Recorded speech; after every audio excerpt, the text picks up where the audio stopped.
Qu'il soit béni, qu'il soit exalté.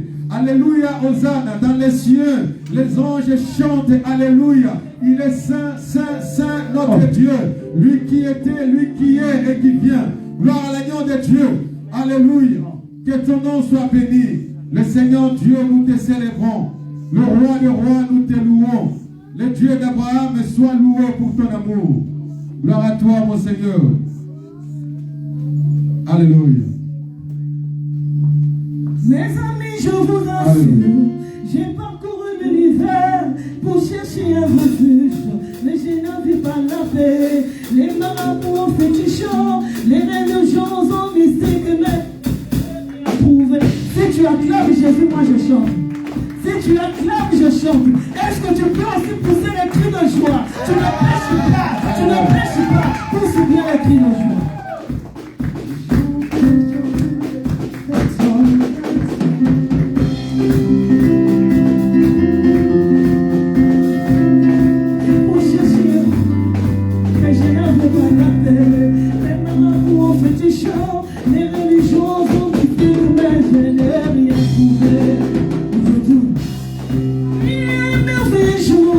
J'ai rencontré Jésus-Christ, il a changé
tous écrits gloire. Alléluia.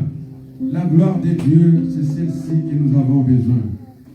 Nous voulons, avant d'écouter la parole de Dieu, adorer le Seigneur avec un chant. Ce qui nous a emmenés dans le flot du Saint-Esprit. Car à l'agneau de Dieu. Ô Dieu d'amour. Alléluia. Ô roi des rois.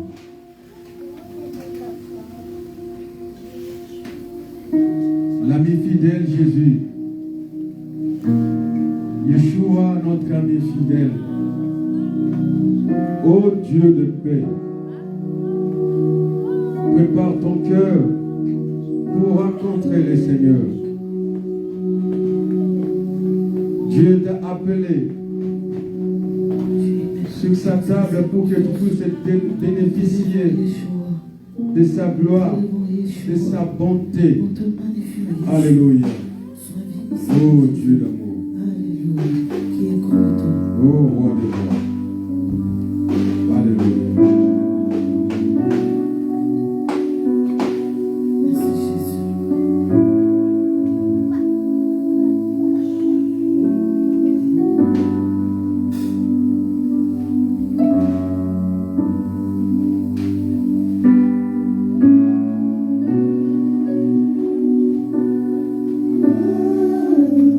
Yeah.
est merveilleux, il est notre Père. Il est le Dieu de gloire. Il est le Seigneur Tout-Puissant. C'est lui qui a permis que nous puissions être là cet après-midi. Pour lui dire merci parce qu'il est Dieu. Il est le Seigneur de gloire. Il est l'Éternel des armées. Il est le Créateur de toutes choses. Son nom est merveilleux. Son nom est puissant et plus puissant que toute autre chose. Les raisons pour lesquelles nous l'adorons sont multiples. Voilà pourquoi nous disons merci Seigneur. Voilà pourquoi nous disons gloire à Dieu parce qu'il est notre Père.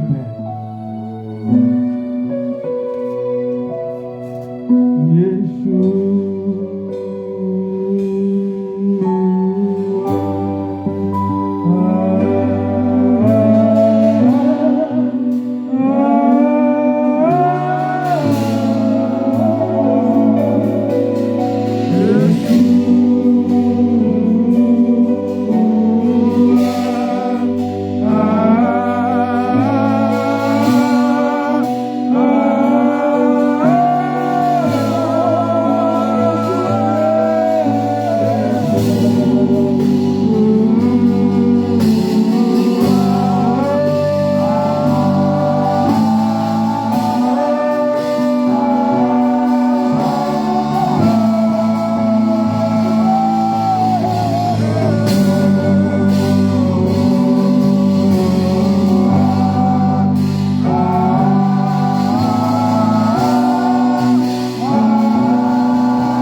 Merci pour ta présence au milieu de nous cet après-midi parce que tu es Dieu.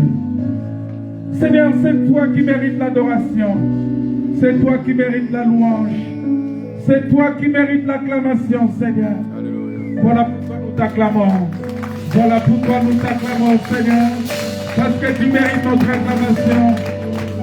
Tu es la bénédiction. Tu es notre bénédiction. Tu es notre grâce. Tu es ce Dieu puissant. Tu es ce Dieu vivant. Tu es ce Dieu grand. Tu es ce Dieu redoutable. Tu es le roi des rois. Que ton nom soit glorifié. Que ton nom soit exalté. Parce que tu es Seigneur. Parce que tu es Père.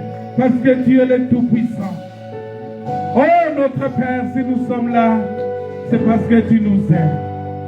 Si nous sommes là cet après-midi, c'est parce que tu es grand. C'est parce que c'est toi qui renouvelle notre être. C'est toi qui renouvelle notre cœur. Que ton nom soit glorifié. Que ton nom soit exalté. Merci Seigneur. Merci Jésus. Merci Adonai. Merci le roi des rois. Merci Jésus. Alléluia. Que ton nom soit glorifié. Que ton nom soit glorifié. Que ton nom soit glorifié. Parce que tu es Seigneur. Parce que tu es le roi des rois. Alléluia. Merci Jésus. Alléluia. Seigneur, que ton nom soit glorifié. Que ton nom soit béni en ce moment. Jésus, notre Seigneur, notre Sauveur. Nous pouvons dire gloire et louange à toi, Seigneur. Amen. Merci beaucoup, mes frères et sœurs. Merci. Merci pour ce moment. Merci pour ce temps que nous avons passé dans la présence du Seigneur. Je l'ai toujours dit que notre Dieu, il est grand, il est redoutable. Il est le Seigneur de gloire. Et à chaque fois que nous nous retrouvons dans sa maison, nous disons toujours qu'il est merveilleux. Nous disons toujours qu'il est grand. Nous disons toujours qu'il est redoutable. Voilà pourquoi, à chaque fois que nous sommes là dans sa présence, bien-aimé, nous lui rendons des actions de grâce et nous le bénissons pour tout ce qu'il est pour nous. C'est une grâce d'être là. C'est une grâce d'être à sa présence. C'est une grâce de le bénir. C'est une grâce. Vous savez, il n'y a pas quelque chose qui dépasse le fait d'être dans la présence du Seigneur. Je sais que ce n'est pas facile. Je sais que des fois, ça pose problème pour certaines personnes. Mais ce que je sais aussi, c'est que notre Dieu, il est notre Père. Et il est le rémunérateur de ceux qui le cherchent. Il y rémunère ceux qui le cherchent. Voilà pourquoi nous sommes heureux encore cet après-midi de nous retrouver dans la maison du Seigneur pour partager sa parole, pour lui dire merci parce qu'il est grand, il est redoutable. Notre sujet, comme vous le savez, c'est la prière d'un malheureux. La prière d'un malheureux. Quelqu'un malheureux et il est malheureux, alors il commence à prier. Et nous avons vu avec vous que ce malheureux-là, c'était, on a parlé des Nama, comme les malheureux. Mais normalement, le premier malheureux dans la Bible, c'est Adam. C'est Adam qui est le premier malheureux. Pourquoi? Parce que quand Adam a péché, Adam était devenu malheureux.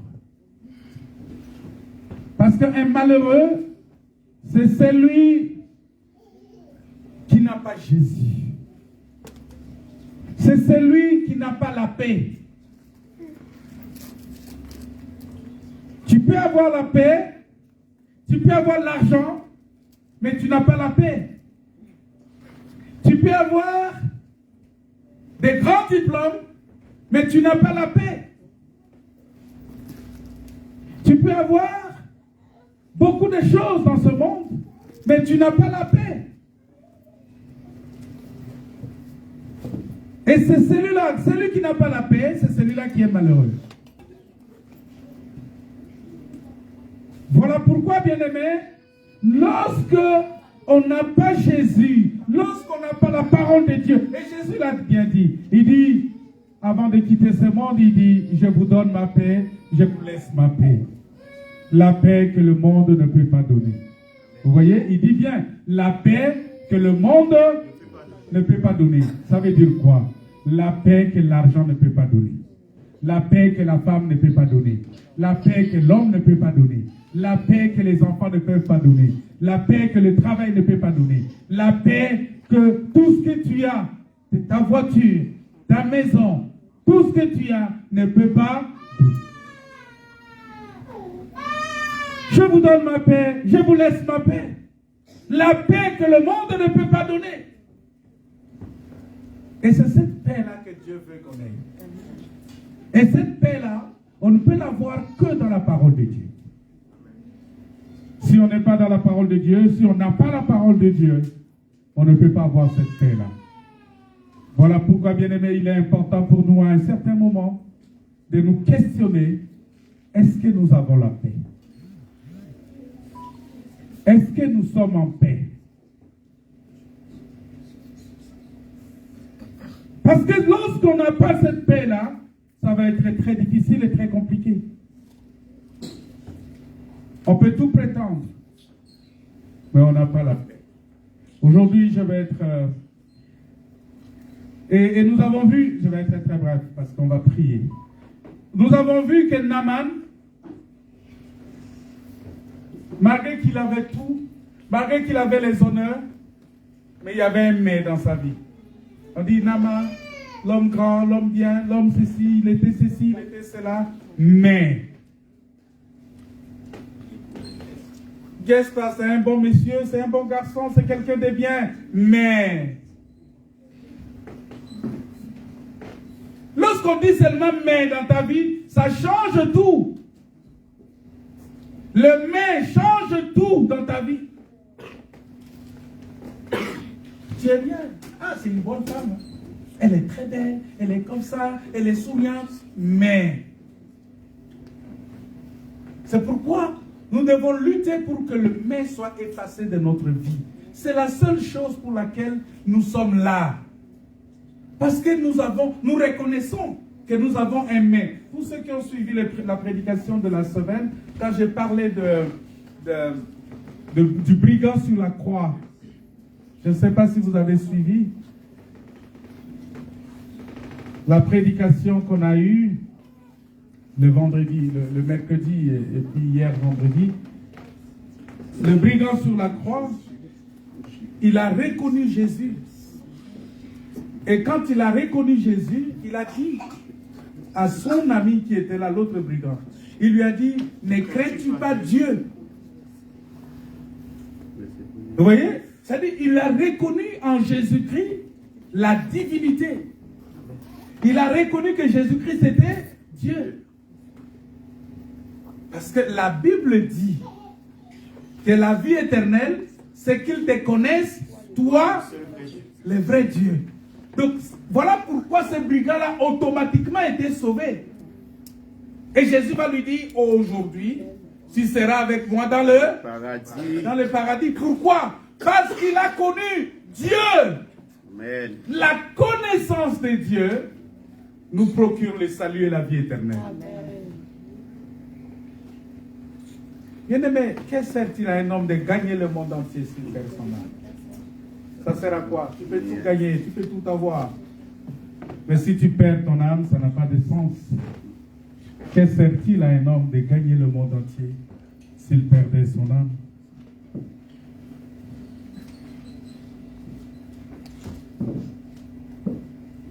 Voilà pourquoi, bien aimé, à un certain niveau, à un certain moment, nous devons être conscients et conséquents de tous les actes que nous posons. Si on n'est pas conscient, si on n'est pas conséquent, ça va être très compliqué, très difficile pour nous. Nous avons vu que Naaman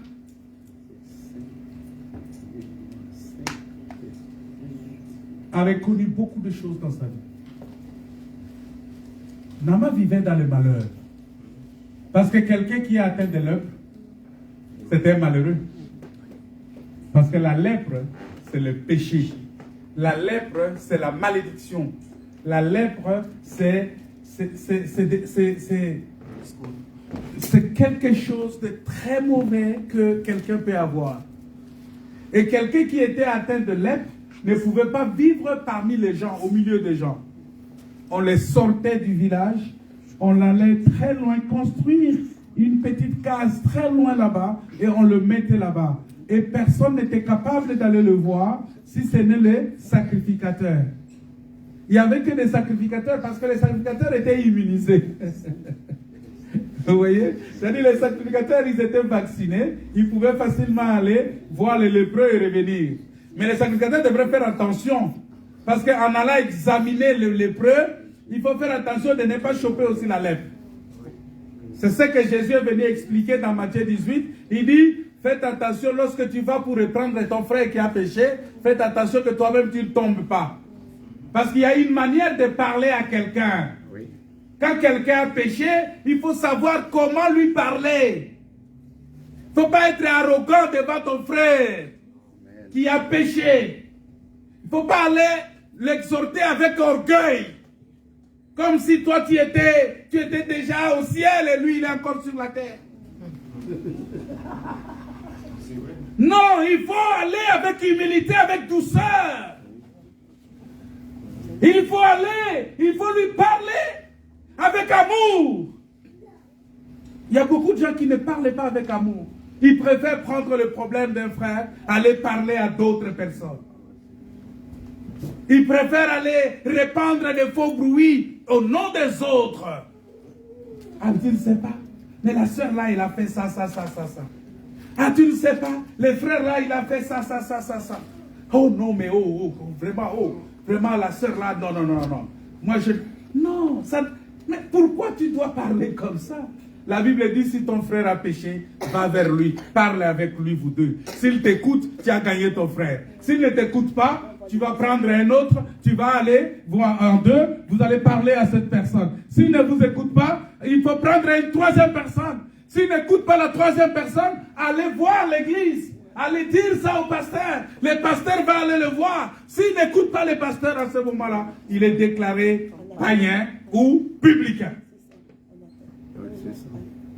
C'est comme ça la procédure. Donc, tu ne peux pas, quand un frère a péché, directement tu prends son péché, allez, ça devient un chant. Ça devient un laisser-passer pour que tu accèdes à une autre personne. Parce que vous savez, il y a des gens comme ça. Il sait que si je veux parler à la sœur, je vais parler à la sœur Mélissa, je dis, bon écoutez, qu'est-ce que je vais faire pour qu'elle puisse me prêter l'oreille? Je vais utiliser le nom de Lucien. Allez, je viens, je commence à détruire Lucien chez lui. Et quand je détruis Lucien, si déjà entre elle et Lucien ça ne marche pas, à ce moment-là, elle va prêter. Ah, c'est qu'il est aussi de mon côté. Vous savez, c'est comme ça que le diable fait les choses. Le diable regarde. Il sait qu'entre Dylan et la sœur Mélissa, ça ne marche pas. Alors, il utilise le frère Jaonex. Jaonex, avec Dylan, ça ne marche pas. Maintenant, Jaonex va aller chez la sœur Mélissa. Il dit, mais tu sais, Dylan là, il se prend pour qui d'ailleurs? Vous savez, c'est qui là, ce Dylan là? Tu sais, Dylan là, moi je ne l'aime pas. Tout ce qu'il fait là, vraiment, il est en train de... Il commence à sortir le mal de Dylan chez la sœur. Pour attirer l'attention. Alors la sœur, si elle n'est pas prudente, elle va tomber dans les pièges. Ils vont commencer maintenant à savonner, à critiquer le frère Dylan. Vous voyez ça? Et vous tous, vous tombez dans le péché. Et vous irez en enfer tous deux. Voilà pourquoi il faut faire très attention. Quand quelqu'un vient chez toi, qu'il ne vienne pas avec le nom de l'autre. Parce que la Bible dit, 2 ou 3 réunis en mon nom, au nom de Jésus. Lorsque nous nous retrouvons, nous devons parler le nom de Jésus. De Jésus, pas le nom d'un frère, pas le nom d'une sœur.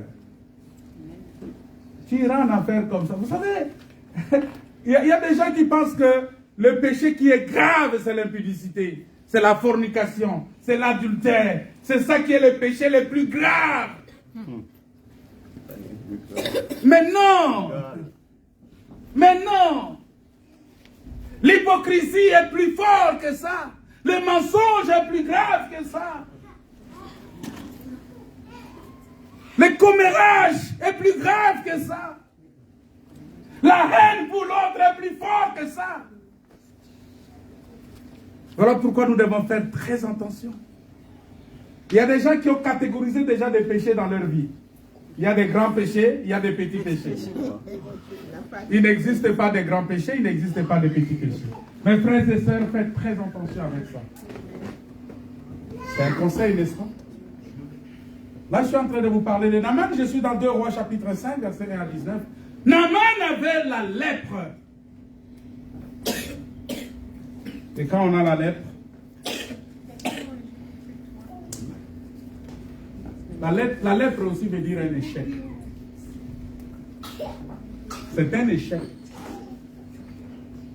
Voilà pourquoi aujourd'hui, nous allons dire que Dieu veut transformer ton malheur en bonheur.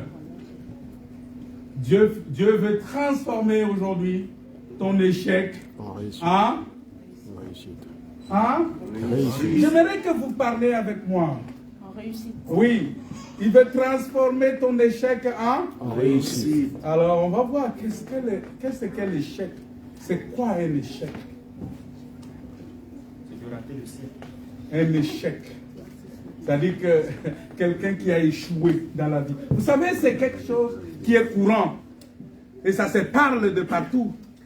Ah, lui là, il a échoué dans la vie. Oui, parce que tu as étudié, tu n'as pas de travail, tu as échoué. Parce que tu as grandi, tu as tel âge et tu n'as pas un mari, tu as échoué.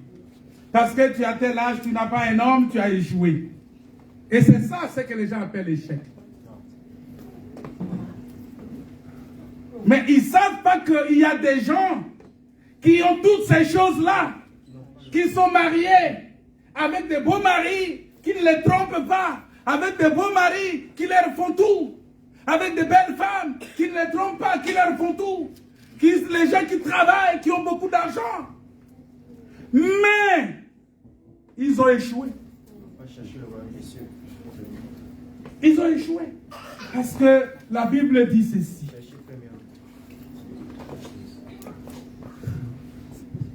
Lorsqu'on n'a pas Christ, on a échoué. Amen, c'est vrai. Lorsqu'on n'a pas Jésus, on a échoué. On a échoué. Parce que le diable est le premier échoué. Vous savez ça? Le premier échoué, c'est qui? C'est le diable. Comment? Il y a eu guerre dans le ciel. La guerre s'est éclatée. Le diable, lui, voulait être comme Dieu. Il voulait être adoré. Il voulait recevoir aussi la louange. La Bible dit que Dieu a dit non, ça ne peut pas marcher comme ça. Dieu l'a précipité. Il y a eu guerre dans le ciel. Dieu l'a précipité. Il a échoué. Comme il a échoué dans le ciel, il est descendu sur la terre. La Bible dit que sa queue a entraîné un tiers des étoiles. Et il est descendu avec ce tiers des étoiles-là. C'est Apocalypse 12 qui parle de ça. Sa queue a entraîné un tiers des étoiles et ils sont descendus. Et en descendant, la Bible dit que tout l'espace céleste a été pollué. C'est Éphésiens chapitre 6 qui dit ça. Qui dit qu'il y a des esprits méchants dans les lieux célestes. C'est-à-dire que tout l'espace céleste est pollué. Quand tu commences à prier, pour que ta prière monte, ça doit traverser une grande zone de turbulence, une grande zone diabolique, une grande zone qui est polluée par des mauvais esprits. Et il faut que ta prière soit forte. Si la prière n'est pas forte, ça ne va pas traverser. Ça va être retenu. Et nous avons vu un exemple dans Daniel, justement, où Daniel a prié, sa prière a été exaucée, Dieu envoie la réponse, Dieu envoie l'ange Gabriel, le roi de Perse qui est synonyme de Satan. Il va capturer l'ange Gabriel, il va le mettre en prison pendant 21 jours. C'était grave, c'était fort, c'était quelque chose d'extraordinaire. Et Daniel était là en train de prier. Voilà, c'est pourquoi des fois quand tu pries, tu te dis, et ça, le diable sait bien utiliser ça pour te dire que ta prière n'a pas été exaucée et pour détruire ta foi. Tu vas commencer à perdre patience, tu vas commencer à perdre la foi, parce que quand tu perds déjà la patience, tu perds aussi la foi. Tu vas dire, mais est-ce que Dieu m'a vraiment exaucé? Est-ce que Dieu existe vraiment? Mais depuis tout ce temps que je prie, pourquoi ça ne change pas? Et ça commence à te plonger dans la détresse, dans l'angoisse, et tu rentres dans la dépression sans te rendre compte. Est-ce que vous comprenez ça? Amen. Et beaucoup de gens sont dans la dépression aujourd'hui. Beaucoup de gens sont dans les angoisses aujourd'hui. à cause des situations qu'ils traversent, à cause des circonstances qui leur sont arrivées, ils sont dans la détresse. À chaque fois, peut-être qu'il veut parler comme ça, c'est de larmes qui coulent. Il ne sait plus retenir cela parce qu'il sent que les douleurs sont fortes. Les douleurs de sa situation sont plus fortes que lui. Il s'est dit, mais qu'est-ce que je vais devenir? Qu'est-ce que je suis devenu? Mais pourquoi seulement moi? Pourquoi pas les autres? Mais qu'est-ce que j'ai fait, Seigneur? Et pire encore, il va se rendre compte qu'il y a des gens qui ne craignent pas Dieu, qui vivent mieux. Et lui qui craint Dieu, il est plongé dans des problèmes. Mais Daniel craignait Dieu. Et sa prière a été, sa réponse de la part de Dieu a été bloquée. Ça ne veut pas dire que Daniel ne craignait pas Dieu. Non, il craignait Dieu. Il craignait Dieu. Et ça, ce sont des circonstances. Mais un enfant de Dieu doit reconnaître que Dieu est le maître des temps et des circonstances. Le maître des circonstances, c'est qui? C'est Dieu. C'est Dieu. Voilà pourquoi je t'ai dit hier, ne vous inquiétez de rien. Et ça doit être ta prière. Fidèle, tu m'entends? Tous les jours, tu dois prier avec ça. Je ne m'inquiète de rien. Je veux que tu aies ça dans la tête. Je veux que tu pries avec ça. Fidèle, tu dois prier avec ça tous les jours. Je ne m'inquiète de rien. Ma soeur Charlie, tu dois prier avec ça tous les jours. Je ne m'inquiète de rien. Voilà pourquoi la Bible dit, réjouissez-vous toujours dans le Seigneur. Je le répète, réjouissez-vous. Réjouissez-vous. Amen. Parce que la joie chasse les mauvais esprits. Amen. Alléluia. Amen. La joie chasse les mauvais esprits. Amen. Quand tu es dans la joie, les mauvais esprits sont chassés. Sans même que tu fasses une forte prière. C'est seulement la joie. Voilà pourquoi, à un certain moment, tu mets la musique, tu commences à chanter la louange à l'Éternel. Tu chantes. Et les mauvais esprits sont partis au nom de Jésus. Amen. Tu es délivré, complètement libéré. Même l'angoisse qui voulait te prendre, l'angoisse va te libérer. Amen. Alléluia. Amen. Parce que le Seigneur, il veut changer ton angoisse en joie. Alléluia. Amen. Il veut changer le malheur qui te prend. Voilà pourquoi un enfant de Dieu, il doit toujours être dans la joie. Je suis dans la joie. Et on va chanter ça aujourd'hui. Je suis dans la joie. Préparez ça, vous allez chanter. Ah, Colonel, il faut déjà préparer la musique qui convient à ça. Et on va chanter aujourd'hui. C'est très important. Mais qu'est-ce que la parole de Dieu nous dit? J'ai donné un texte là dans le livre de Josué. Pour ceux qui ont prié avec nous le vendredi, ils savent que j'ai expliqué ce texte-là. C'était profond la prière de vendredi. Je ne sais pas s'il y a des gens ici qui avaient participé à cette prière-là. Oui. C'est la prière de jeûne de vendredi. Oui. C'était puissant, c'était profond. Bien-aimés, vous ratez beaucoup de choses. Beaucoup de choses, et je vous dis. Vous ratez beaucoup de choses. Et pour ceux qui ont prié avec nous vendredi, ils ont reçu beaucoup de choses. Et j'aimerais vraiment partager cela avec vous. Dans le livre de Josué, on va lire rapidement. Josué chapitre 1, verset 1 à 9. Bien-aimés, je crois quand même faire l'unanimité lorsque, en déclarant que nous voulons tous réussir dans la vie, n'est-ce pas? Amen. Qui veut échouer? Qui veut échouer? Qu'est-ce tu veux échouer? Ah voilà, tu ne veux pas échouer. Ça fait longtemps qu'il ne venait pas, aujourd'hui il est venu. Et j'espère qu'il va venir encore. Le frère Gaston. Que Dieu te bénisse.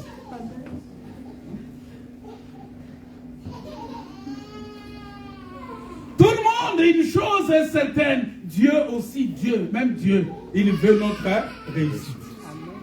Dieu ne veut pas que tu échoues. Dieu ne veut pas que tu échoues.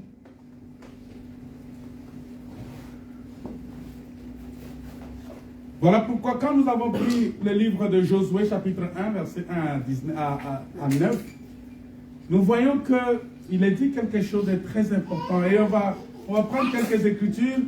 Et avec ça, je vais m'arrêter. On va prier le Seigneur parce que on va seulement prier le Seigneur. Qu'est-ce que la Bible dit? On commence au verset... On commence au verset 1. La Bible dit ceci. Après la mort de Moïse, serviteur de l'Éternel, l'Éternel dit à Josué, fils de Nun, serviteur de Moïse, Moïse, mon serviteur, est mort. Maintenant, lève-toi, passe ce Jourdain, toi et tout ce peuple, pour entrer dans le pays que je donne aux enfants d'Israël. Bien-aimés, comme je vous avais dit, que Dieu, il veut notre réussite. Parce que, avant la venue de Josué, avant que Josué ne vienne, Israël a connu un échec. Quel était cet échec-là? Parce que Moïse était le Dieu d'Israël. Israël regardait Moïse comme son Dieu. Parce que lorsqu'ils sont arrivés à la montagne, lorsque Moïse est allé à la montagne, Israël est resté. Pendant 40 jours, il ne voyait pas Moïse. Qu'est-ce qu'Israël a dit à Aaron? Fais-nous un autre Dieu. Ils ont bien dit, fais-nous un autre Dieu. Parce que Moïse, leur Dieu, est resté sur la montagne selon eux. Ça veut dire, pour eux, Moïse est mort. Ça veut dire, la mort de Moïse, c'était tout un échec pour le peuple. C'est comme la mort de Jésus-Christ était perçue. Retenez bien mes mots. La mort de Jésus était perçue comme un échec pour les apôtres. Voilà pourquoi les disciples étaient dans la peur. Quand Jésus est mort, chacun est rentré chez lui. Il y a d'autres qui sont partis faire leur pêche et c'était devenu compliqué pour eux. Tout simplement parce que pour eux, ils avaient perçu ça comme un échec. Et ils ont même dit qu'on croyait que c'est lui qui nous délivrerait. Mais les choses ne se sont pas passées comme voulu. Quand quelqu'un dit ça, ça veut dire quoi? C'est fini, l'échec. Pas d'espoir. Très pertinent, ça veut dire quoi? Plus d'espoir. Un désespoir. Ça veut dire un échec. Ça veut dire que tu as échoué. Les choses ne se sont pas passées comme... Ça, c'est dans Luc chapitre 24. Il faut lire la Bible. Les disciples sur les chemins d'Emmaüs. Ils ont dit que les choses ne se sont pas passées comme nous on s'attendait. On croyait que c'est lui qui nous délivrerait. Mais les choses ne se sont pas passées comme ça. Les Juifs l'ont capturé et les nations. Parce que Jésus, retenez bien, Jésus a été tué non seulement par les Juifs, mais aussi par les nations. Parce que Pilate, il était romain.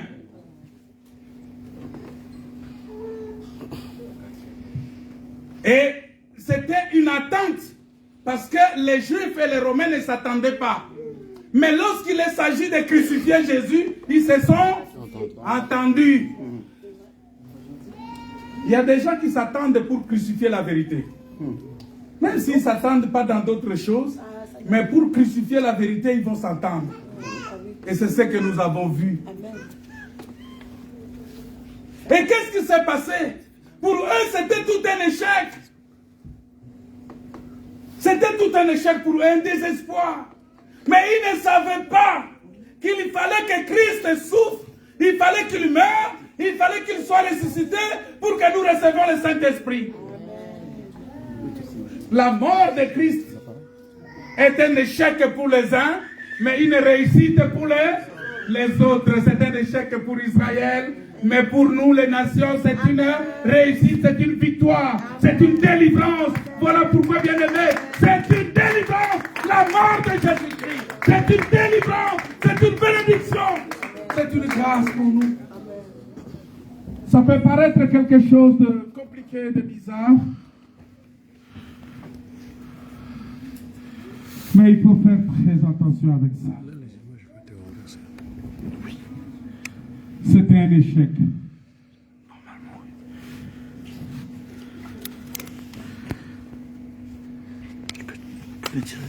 Avant que Josué ne vienne, c'était tout un échec.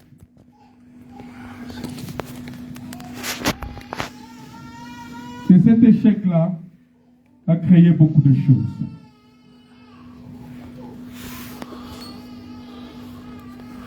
Frère, vous pouvez remettre ça en comme ça, parce que si vous mettez en paysage, ça va incliner l'image, comme je te disais. Merci beaucoup.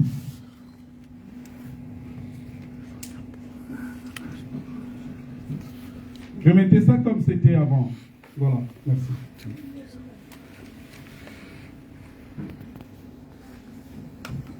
C'était un échec.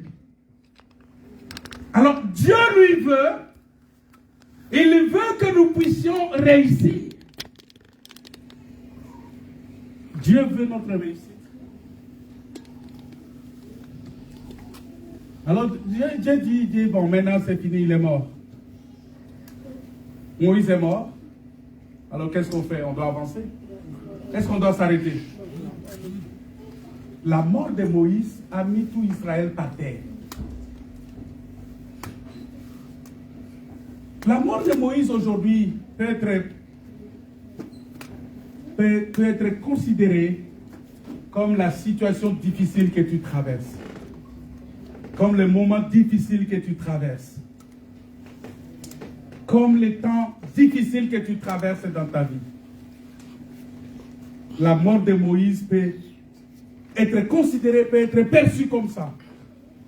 Parce que vous savez, beaucoup de gens, des fois, ça leur arrive. Ah, mais je ne veux pas aller à l'église, j'ai trop de problèmes, trop de soucis, je suis malade, j'ai trop de difficultés. Non, je ne vais pas aller prier. Ça, cette conception-là, vous savez, c'est quoi? C'est parce que, pour lui, rester à la maison, ça va lui procurer la joie.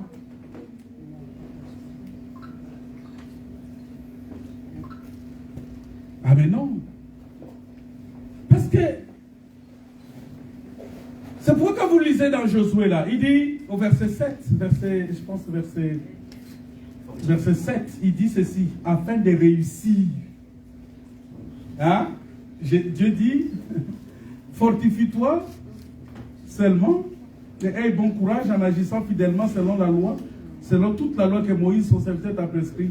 Ne t'en détourne ni à droite ni à gauche, afin de réussir dans tout ce que tu entreprendras. Parce que le souci de Dieu ici, c'était pour que le peuple puisse réussir. Et Dieu veut que tu réussisses.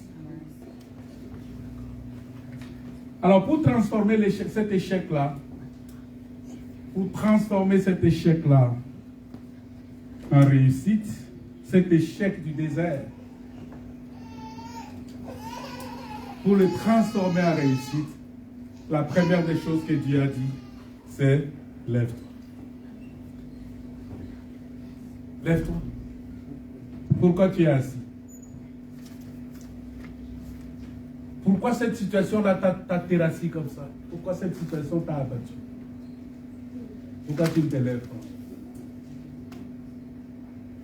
Parce que c'est lui qui se laisse abattre par un problème. Il ne veut pas donner la possibilité à Dieu d'agir dans sa vie. Voilà pourquoi la Bible dit, ne vous inquiétez de rien. Pourquoi dans ta bouche, il n'y a que ton problème qui est dans ta bouche? Pourquoi ton problème gagne toute ta pensée? Pourquoi ton souci là, ça prend toute ta pensée? Quand tu dors, tu te réveilles seulement avec ce problème-là dans ta tête. Tu ne fais que penser à ça. Et des fois, tu ne penses même pas à la grandeur de Dieu. Tu ne penses pas que Dieu est grand, est plus grand que ton problème. Amen. Beaucoup de gens ne pensent pas à ça. Ils voient seulement leur problème.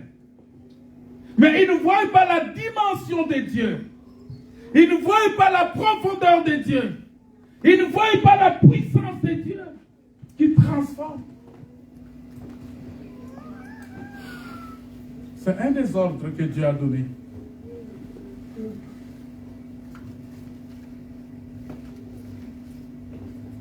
Parce qu'il veut que tu sois rétabli. Il veut que tu sois fort. Il veut que tu réussisses. Il te dit, lève-toi. Tu as quel problème cet après-midi-là, tel que tu es là, tel qu'on est là? Quel est ton problème? Lève-toi. Je sais. Et toi-même, tu sais ton problème. J'aimerais. Lève-toi, ça veut dire quoi? Vous savez, Jésus, quand il te dit lève-toi, ça veut dire croire. Il veut te dire simplement croire. Il veut te dire simplement de croire. Il veut te dire tout simplement d'avoir la foi. Parce que la foi, c'est une ferme assurance des choses qu'on espère et la démonstration de ce qu'on ne voit pas. Si tu crois, tout est possible. Voilà pourquoi, quand il est venu vers Abraham, il dit à Abraham, lève-toi. Dans Genèse chapitre 13, quand il a appelé Abraham, ce n'était pas facile pour Abraham, mais il dit à Abraham, lève-toi. Parcours le pays dans sa longueur et dans sa largeur, car je te le donne.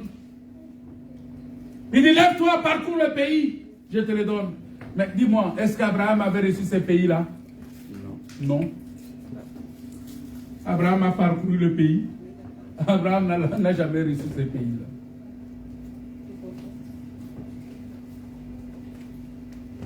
Son fils Isaac est venu. Son fils a été combattu. Vous savez que même les puits qu'ils ont creusés ont été refermés. Et cela a continué jusqu'à Jacob. Cela a continué jusqu'à Israël. Et lorsque je lis dans le livre de Hébreux, je vois que la ville qu'Abraham devrait parcourir, c'était la cité céleste. Amen.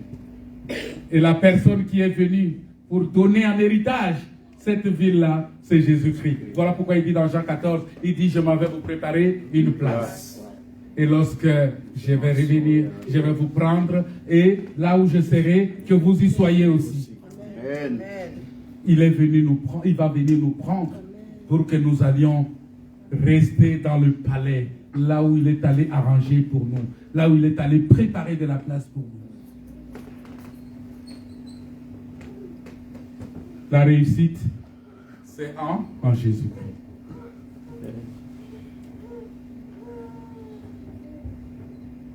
Dans Deutéronome chapitre 10, verset 11,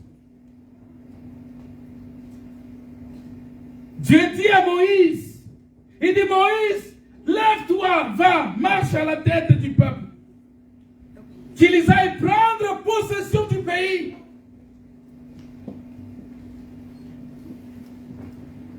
Lève-toi. Mais Moïse est mort dans le désert. Vous voyez, c'est ça l'échec du peuple. Parce que le peuple avait toute la foi, toute la conviction sur Moïse. Parce que c'est à Moïse que Dieu avait dit. Mais quand Moïse est mort, le peuple est abattu. Ils ont dit, mais qu'est-ce que nous serons devenus? Quelle est notre situation maintenant? Qu'est-ce qu'on va faire? Parce que Moïse qui avait reçu la promesse, il est mort. Mais ils ne savaient pas que Moïse, avant sa mort, leur avait dit que l'Éternel Dieu suscitera du milieu de vous un prophète comme moi. Et ce prophète-là, c'est Jésus-Christ. Alléluia. C'est lui qui est venu nous prendre pour nous amener. Parce qu'il fallait ouvrir la porte. La porte du royaume était fermée à cause du péché de l'homme. Mais qu'est-ce qui devrait ouvrir cette porte-là? Les sangs des animaux n'ont pas pu. Vos offrandes que vous avez données là n'ont pas pu. Il fallait le sang de de Christ. Il fallait le sang d'un corps qui est formé par Dieu. Parce que Adam qui a péché, il avait un corps formé par Dieu. Il fallait un autre corps formé par Dieu pour sauver Adam. Parce que le corps formé à l'aide de l'homme ne peut pas sauver Adam. Je ne sais pas si vous comprenez. Tout celui qui est né de rapport entre l'homme et la femme ne pouvait pas sauver. Voilà pourquoi Moïse ne pouvait pas sauver. Voilà pourquoi Élie ne pouvait pas sauver. Voilà pourquoi Jérémie ne pouvait pas sauver. Il fallait quelqu'un qui vient avec un corps qui n'est pas issu d'une relation entre l'homme et la femme. Joseph était choqué lorsque Dieu est venu lui dire que ne répudie pas ta femme parce que la grossesse qu'elle porte, ça vient de moi Dieu. C'est-à-dire l'enfant qui est dans son ventre, c'est moi Dieu, alors Dieu est esprit. Dieu est esprit. Dieu n'a pas un sexe. Dieu n'est pas homme, Dieu n'est pas une femme. Dieu c'est la parole. Amen. Comment Marie est tombée enceinte de Dieu? Parce que la parole qui est sortie de Dieu, cette parole-là s'est faite chair. Cette parole-là a formé un corps. Et l'esprit est entré dans ce corps-là, c'est Jésus. Alléluia. Amen. Et c'est ça qui devrait sauver l'homme. Il fallait que Dieu forme. C'est pourquoi Jésus, quand il est né, il a dit, tu n'as voulu ni sacrifice ni holocauste, mais tu m'as formé un corps. C'est-à-dire que Dieu lui a formé un corps. Son corps n'est pas formé de l'homme, de germe de l'homme. Non, le corps de Christ est formé par Dieu lui-même. Parce que Dieu est le créateur de toutes choses. Dieu est capable de créer quelque chose là, maintenant. Alléluia.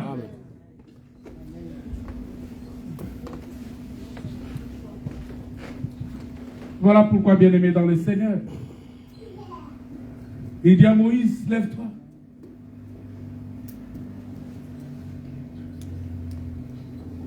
À Gédéon, il dit quelque chose. Il dit, lève-toi, Gédéon.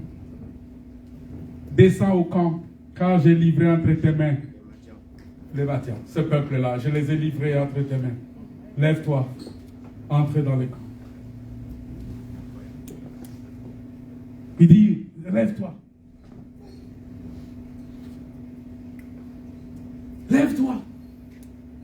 Et c'est le cri que le Seigneur te dit aujourd'hui. Lève-toi. Là où tu es, lève-toi.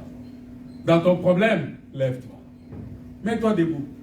Tu sais, quand tu te mets debout, tu défies le diable. Alléluia. Amen. Quand tu te mets debout, tu défies le diable. Se mettre debout, ce n'est pas se mettre debout physique. Ce n'est pas parce que tu étais assis et tu te lèves comme ça. Non, ce n'est pas ça. Se mettre debout, ça veut dire que...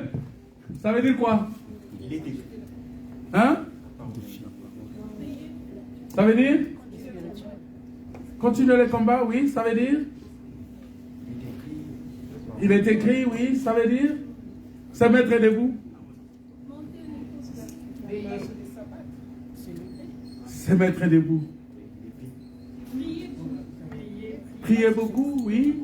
Se mettre debout. Garder la foi. Garder la foi. Parce que quand tu as la foi, tu es debout. Amen.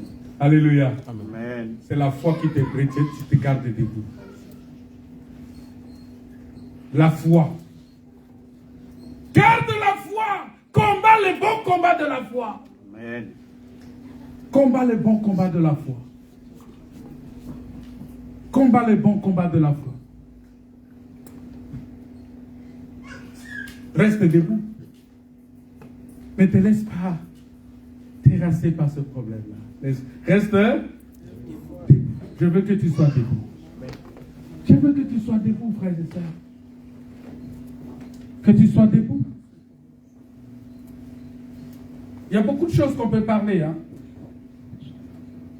Voilà pourquoi à Samuel, il vient parler à Samuel par rapport au jeune David. Il dit, Samuel, lève-toi, va le oindre. Parce que Samuel ne devrait pas oindre David lui-même assis. Il fallait qu'il soit debout. Voilà pourquoi le prédicateur doit être aussi debout. La Bible dit, veille sur toi-même et sur ton enseignement, car en agissant ainsi, tu te sauveras toi-même et tu sauveras ceux qui t'écoutent. Je dois moi aussi être sauvé pour que la prédication que je vais vous donner, ça puisse vous sauver. Je ne peux pas vous dire, non, faites ce que je vous dis, mais ne faites pas ce que je fais. Ça veut dire quoi ça? C'est pas possible. À David, il dit, lève-toi, descends car je livre les Philistins entre tes mains. Et c'est ce que Dieu a fait dans 1 Samuel 16 et 1 Samuel 17. Nous avons vu comment David a terrassé Goliath parce que Dieu lui avait dit, lève-toi. C'est lever. Ça veut dire croire à la parole de Dieu. C'est comme ça que le vendredi, pour ceux qui suivent le message de la semaine, j'ai parlé de 2 traversées. La première traversée qui est la mer Rouge et la deuxième traversée qui est le Jourdain. Il y a beaucoup de gens qui vont rester dans le désert. Beaucoup de gens ici. Vous savez, tel que nous sommes là, nous sommes dans le désert. Vous savez ça? Amen. Nous sommes dans le désert. Il y a beaucoup de combats. Il y a beaucoup d'attaques, n'est-ce pas? Mais beaucoup de gens vont rester là. Il faut traverser le Jourdain pour entrer dans la terre promise. Si tu ne traverses pas le Jourdain, ça veut dire quoi? Il faut détruire les œuvres de la chair. il faut accepter de surmonter toutes ces choses-là, les barrières. Parce que si tu veux réussir, il faut surmonter les barrières. Voilà pourquoi il va dire, parce que Dieu, il va dire, le deuxième point, il va dire, lève-toi. Après, il va dire, passe le Jourdain. Parce que quand tu te lèves, il faut passer le Jourdain. Il ne faut pas se lever et rester sur place. Il y a beaucoup de gens qui se sont levés, ils sont sur place. Ils n'avancent pas, ils ne travaillent pas pour Dieu, ils ne font rien. Ils sont là. Pour eux, pour venir à l'église, il faut qu'on les appelle. Pour faire l'œuvre de Dieu, il faut qu'on court derrière. Pour faire ceci, il faut... Mais tu es dans le désert, mon frère. Il faut travailler. Il faut travailler. Mais le jour où le téléphone du pasteur va s'éteindre, qui va te rappeler, qui va t'écrire pour te rappeler, il faut venir au culte. Ça doit être dans le cœur. Amen. La vie éternelle, c'est le cœur qui est en contact avec Dieu. Voilà pourquoi il est important pour nous. Il faut passer les Jourdains. Les Jourdains étaient comme une grosse barrière pour le peuple israélien. Il fallait que ça soit séparé, que ça soit divisé. Il fallait que ça soit, que la mer là, que le fleuve puisse se séparer. Parce que vous devez savoir que les Jourdains, ça faisait la frontière naturelle du pays des Canaan, la terre promise. Bien aimé, réussir dans le projet de Dieu demande toujours de franchir une barrière. Il faut toujours franchir une barrière. Barrière naturelle, barrière spirituelle, quelles que soient les barrières. Il y a beaucoup de barrières. Vous savez, ton frère peut être une barrière pour toi pour que tu n'entres pas dans les cieux. Vous savez ça? Tel qu'on est là dans l'église. Même moi, je peux être une barrière pour toi. Est-ce que vous savez ça? Est-ce que vous savez? Si je me comporte mal, je deviens une barrière pour toi. Si je me conduis très mal, je deviens une barrière. Tu vas dire, mais non, mais le pasteur là, il ne se conduit pas bien. Bon, je ne veux plus, pour moi, cette histoire de Dieu là, bon, je mets de côté. Et beaucoup de gens sont dans leur maison à cause de ça. À cause de nous, les pasteurs. Si le pasteur aime beaucoup l'argent, il aime beaucoup les femmes, il aime beaucoup ceci, il aime beaucoup ces choses, ça va détruire la foi des gens. Si le pasteur est orgueilleux, il n'écoute personne. Parce qu'il y a des pasteurs comme ça, ils n'écoutent personne. Ils n'écoutent pas les conseils. C'est très dangereux. Si le pasteur, c'est sa femme qui est sa première conseillère, à part sa femme, il n'écoute personne d'autre, ça devient très dangereux pour l'œuvre de Dieu. Ta femme peut être une Jézabel, tu ne sais pas. La femme d'Akab était Jézabel. Comme Akab n'écoutait que sa femme, ça a détruit la vie d'Akab. Alléluia. Amen. La femme de Job a été un problème pour Job. Si Job avait écouté sa femme, il allait insulter Dieu. Il faut faire attention. Mais au-delà de tout ça, la femme peut être aussi une bonne conseillère pour toi, pourvu que cette femme-là craint Dieu. Si c'est une femme qui craint Dieu, elle peut être une bonne conseillère pour toi. Il y a beaucoup de barrières que nous devons franchir. Mais je ne comprends pas, le temps passe vite là.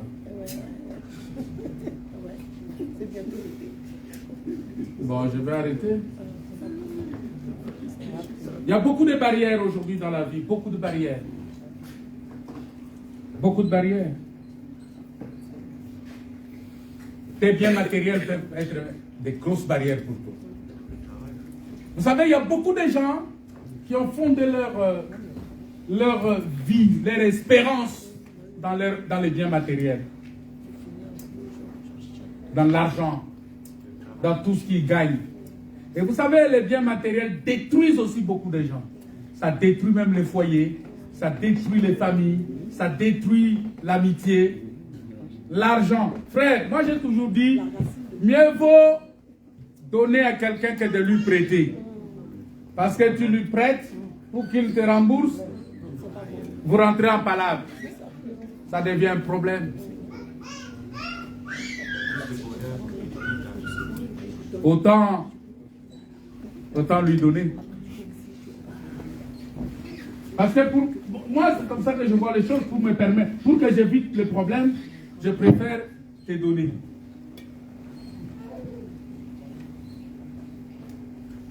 Les biens matériels, nous devons faire attention avec ça.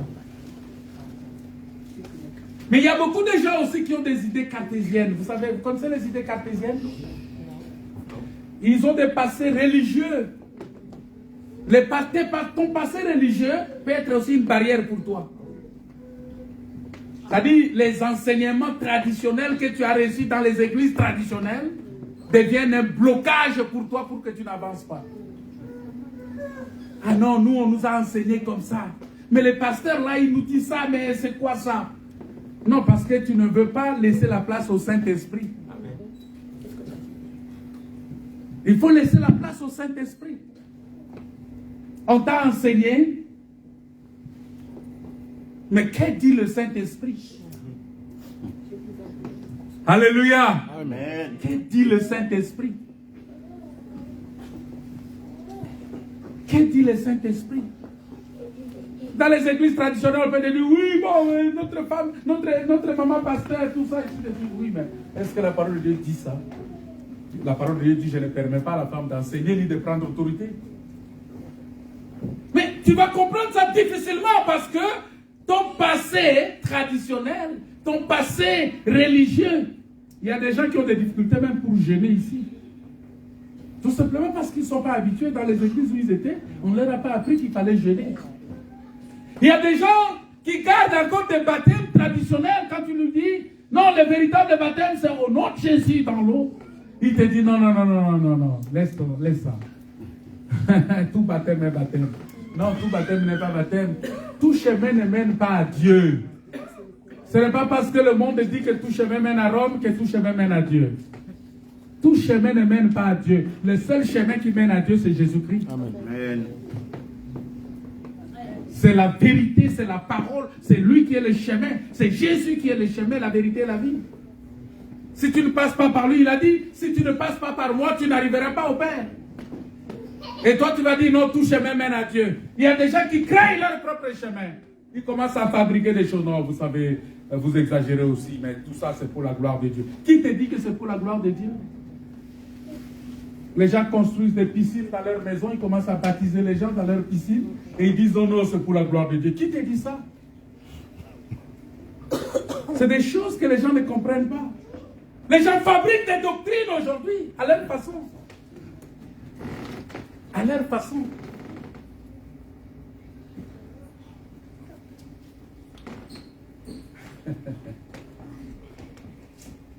Bon, le temps est passé. L'orgueil. J'ai expliqué l'orgueil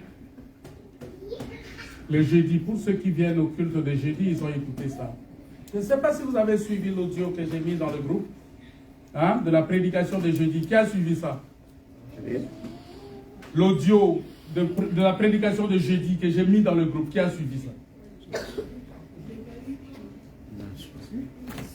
Vous n'avez pas suivi. J'ai l'impression que les gens, tout ce qu'on met dans le groupe là, les gens regardent moins.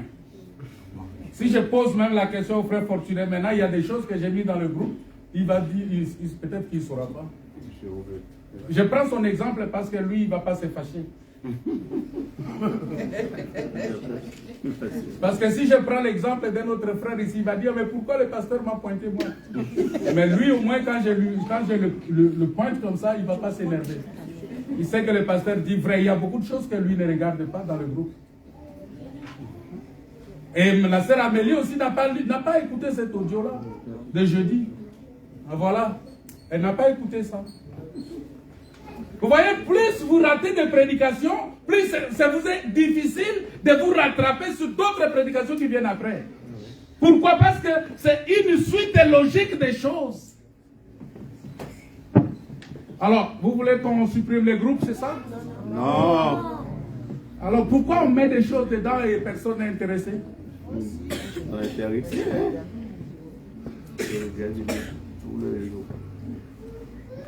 C'est important. Même les pensées du jour qu'on met, il y a certaines personnes qui ne lisent pas.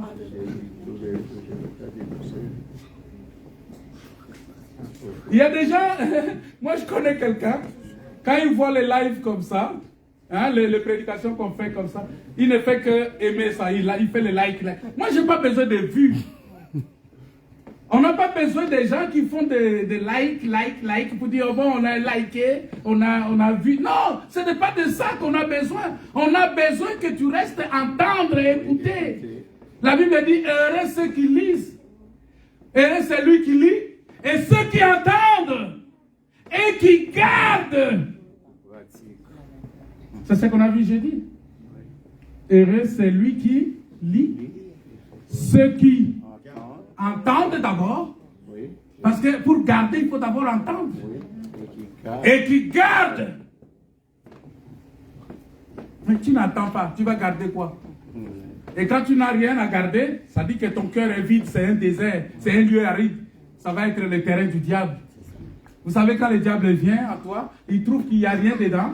Qu'est-ce qu'il fait? Il va prendre les 7 autres démons, plus forts que lui. Ils viennent et ils rentrent, ils possèdent ton cœur. Après, tu commences à te plaindre. Oh frère, ça ne marche pas. Ça ne marche pas parce que toi-même, tu as ouvert la porte aux démons. Oui. Alléluia. Amen. Dieu veut que tu réussisses. Bon, c'est vrai, j'ai dépassé un peu aujourd'hui. Je voulais parler. Dieu veut que tu réussisses. Il faut que tu passes les Jourdains. Il faut vraiment dépasser les Jourdains. Vous savez que tes blessures passées, hein? Vous connaissez les blessures, non? Après, je suis blessé complètement. Oui, il y a des blessures passées qui continuent à devenir, qui continuent à être des barrières pour toi. Oui, mais je sais. Les blessures passées qui sont encore des barrières dans ta vie. Parce que tu as été trompé, parce que tu as été insulté par quelqu'un, parce que tu as été menti par quelqu'un, tu as été blessé par quelqu'un, tu as été outragé par quelqu'un, c'est resté là dans ton cœur, ça ne s'enlève pas. Sa vie, c'est devenu Jésus-Christ est le même hier, aujourd'hui, éternellement. C'est éternel dans ton cœur. Ça devient une barrière. Barrière pour toi, pour ta vie, pour ta prière. Pour même le royaume des cieux. Tu n'entreras pas au ciel. Il faut savoir ôter ces barrières-là. Les blessures passées. Il faut demander à Dieu de penser cette plaie-là. Alléluia. Parce que si tu restes toujours attaché à ces blessures-là, oh, blessure, blessure, blessure, blessure, blessure, blessure, blessure, blessure, tu vas rester comme ça. Tu vas rester comme ça et tu vas être bloqué. Bien-aimés, vous pouvez passer, on va chanter. On va chanter, on va prier. Nous sommes, je suis à la fin de ma prédication. C'est pas la fin parce que je suis obligé de couper ça. Hein? Je suis obligé de couper parce qu'on va chanter. On va louer le Seigneur. Il est temps, on doit respecter le temps. Parce que quand le temps arrive, on doit respecter le temps. On va chanter.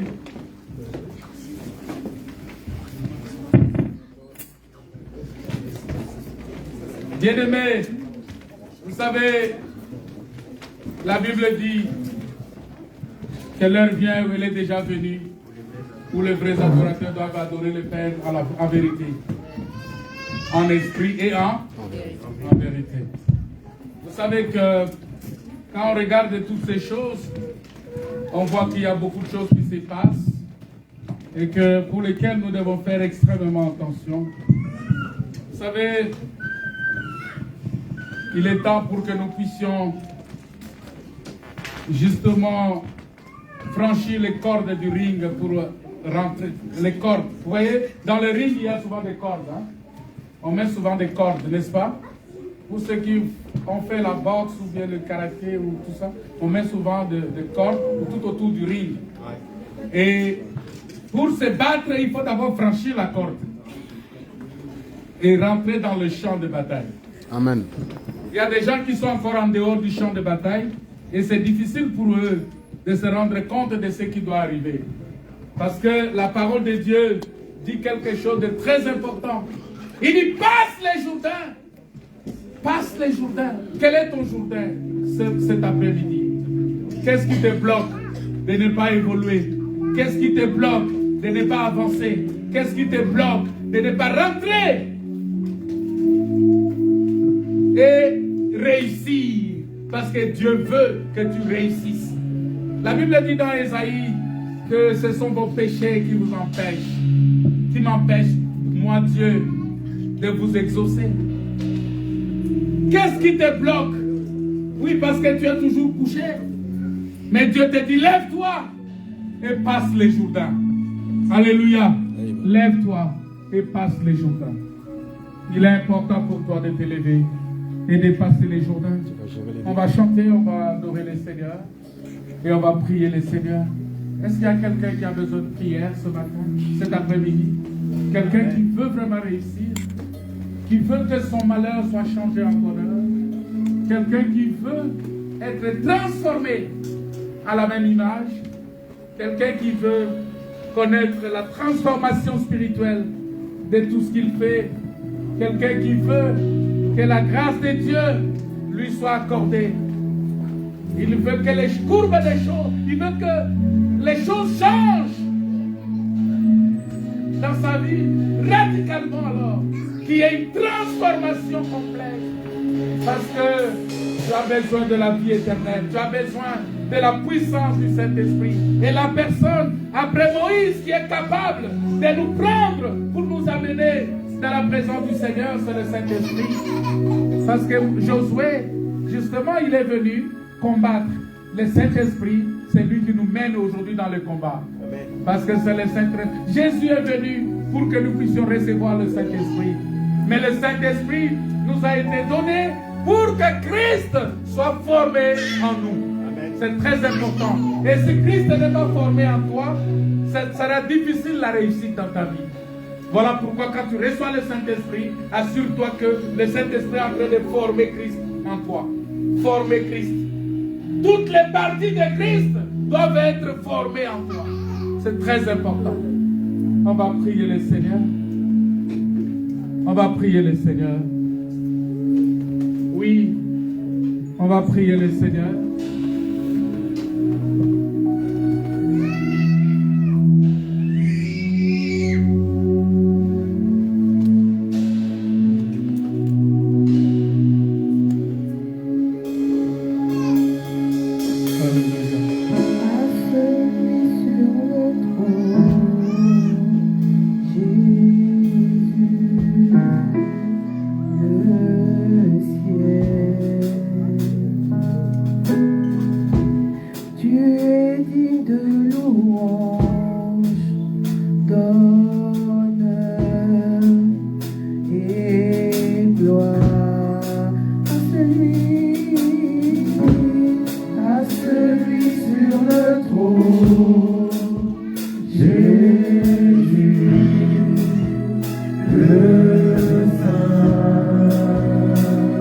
Alléluia. Il est digne de louange. Il est digne de louange. Il est digne d'honneur. Alléluia.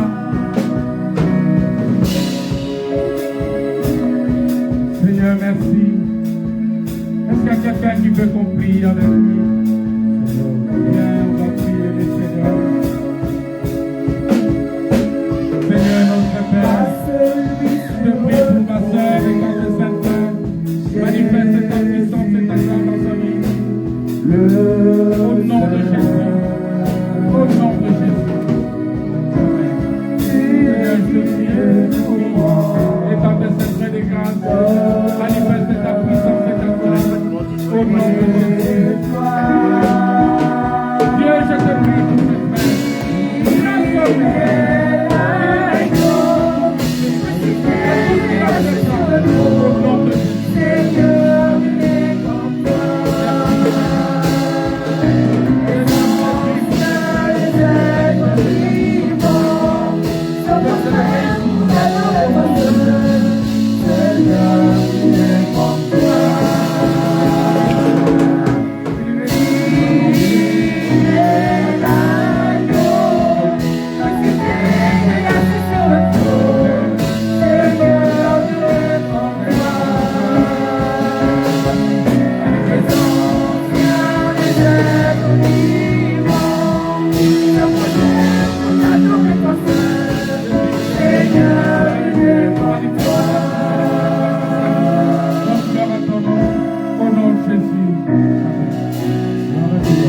Seigneur, je te prie, et dans le Seigneur, délivre-la, guéris-la, au nom de Jésus, notre gloire à ton nom, et avec le roi, le roi.